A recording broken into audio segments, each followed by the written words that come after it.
Bonjour YouTube, il y a 3 ans en 2020 que j'ai lancé ma première chaîne YouTube Boykaza. Bien vrai qu'au début c'était personnel, mais avec mon frère César, on a pu le transformer en un petit groupe de production audiovisuelle. Mais ça a fait chute.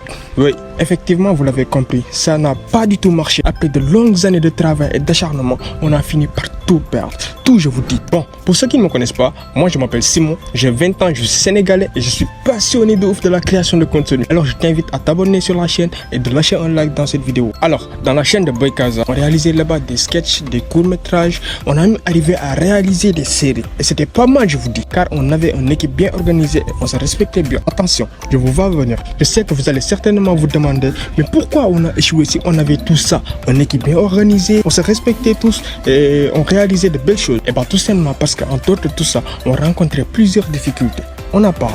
La première est que le manque de matériel. Effectivement, au début, on tournait avec un iPhone 6, on montait avec. C'était vraiment dur, car au début, on n'avait pas assez d'espace de stockage et l'autonomie du téléphone n'était pas bonne. Mais ça, frère, ce n'est pas un problème majeur, car jusqu'à présent, je tourne avec un téléphone portable. Ce qui veut dire, vous voyez mon monnaie.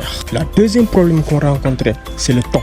Bah oui, time is money. Au début, quand j'ai lancé la chaîne, j'étais en classe de 3e avec la Covid-19, la Covid-19, je m'en fous. Du coup, j'avais un examen à préparer. Parents, ils m'ont dit Simon, Djanglan de centre. Mes parents n'étaient pas du tout d'accord du sujet que je voulais faire des vidéos. Du coup, j'étais obligé de me cacher pour pouvoir tourner les vidéos. Je voulais coûte que coûte les montrer que c'était possible de combiner les études et les vidéos. Qu'est-ce que j'ai fait? J'ai créé ma propre emploi du temps. Du lundi au vendredi, je me concentrais à 100% sur les études. Le samedi, je tournais et les dimanches, c'était journée montage froid. Mais ce n'était que le début, car au final, je n'ai respecté que dalle.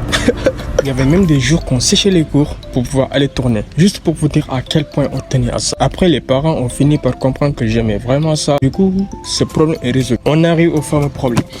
Cause pour laquelle j'étais à un doigt d'abandonner les vidéos. Et ça, c'était pour toujours. Je vous dis, les vacances de 2021, moi et César, on avait décidé de partir jusqu'à Dakar pour aller tourner des vidéos là-bas. On avait tout organisé à l'avance et on avait prévu 10 vidéos. 10, je vous dis. Alors, j'étais obligé de me déplacer jusqu'ici parce que de l'autre côté, ça a commencé à avoir beaucoup de monde. Et je ne peux pas filmer les gens comme ça là sans autorisation. Ça ne se fait même pas. Excusez-moi, hein. Du décor, je n'ai pas trouvé mieux. Revenons à nos moutons. La première vidéo a vu le jour et a même été publiée. Je pense que c'était pour sensibiliser. Ouais, effectivement, c'était pour sensibiliser sur le tabac. En préparant la deuxième vidéo, on était allé à la plage. Un bon matin à 7h du mat.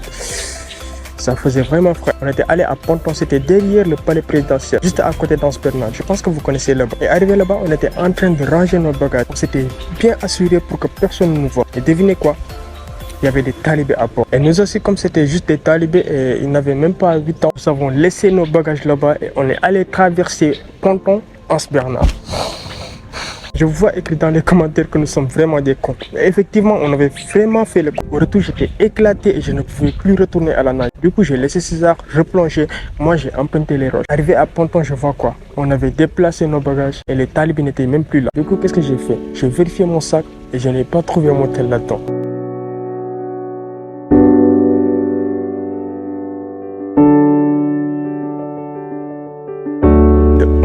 À 15h, on était en ville en train de chercher les talibés. On marchait à pied nus, on courait, on a fouillé de gauche à droite. On est parti à la place de l'Indépendance, là où ils se regroupent souvent, et on ne les a même pas vus. Du coup, on était obligé de laisser tomber. Imagine-toi, quelqu'un qui a un seul matériel pour tourner et tu le lui voles. J'étais vraiment déprimé, j'étais perturbé, je ne pouvais même plus. La chaîne YouTube, mon ancien numéro que j'ai utilisé pour créer la chaîne, tout était dedans. Quelques mois plus tard, j'ai essayé encore de me connecter à la chaîne. J'ai mis l'adresse électronique, le code, mais Google a dit non. Tout ça, ça ne suffit pas comme information. Et ils ont envoyé un code de vérification dans mon ancien numéro que je n'ai plus. On va utiliser ce code pour me connecter. Le pire, le numéro n'est plus à moi. Maintenant, j'ai appelé pour qu'on me donne le code. La dame, elle ne comprenait rien du tout de ce que je lui disais. Elle a donné le téléphone à son mari. Son mari ne voulait rien comprendre. Il pensait que j'étais un arnaqueur qui voulait fouiller dans son compte en banque. Il s'est mis à m'insulter. Mais je ne l'en veux pas, car ils ont effectivement raison. Ils n'ont aucune raison de me faire confiance. Ils ne me connaissent pas, ils ne m'ont jamais vu. À un seul coup de fil, la confiance n'existe pas là-bas. Après, j'avais accepté d'arrêter les vidéos et de perdre la chaîne car je n'avais plus d'espoir face à tous ces problèmes que j'ai rencontrés. Les parents, le vol, l'école, le temps, etc. Et c'est ainsi que j'ai resté 1 an et quelques mois sans faire de vidéos. Et me voilà aujourd'hui. Bien sûr, on n'abandonne jamais ce que l'on aime. C'est en forgeant qu'on devient forgeron.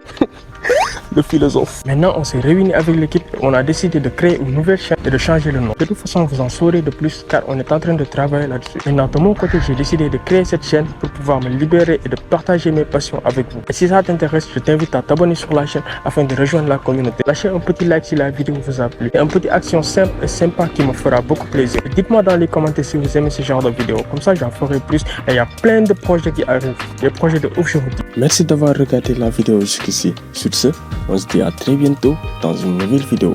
Vous êtes les boss.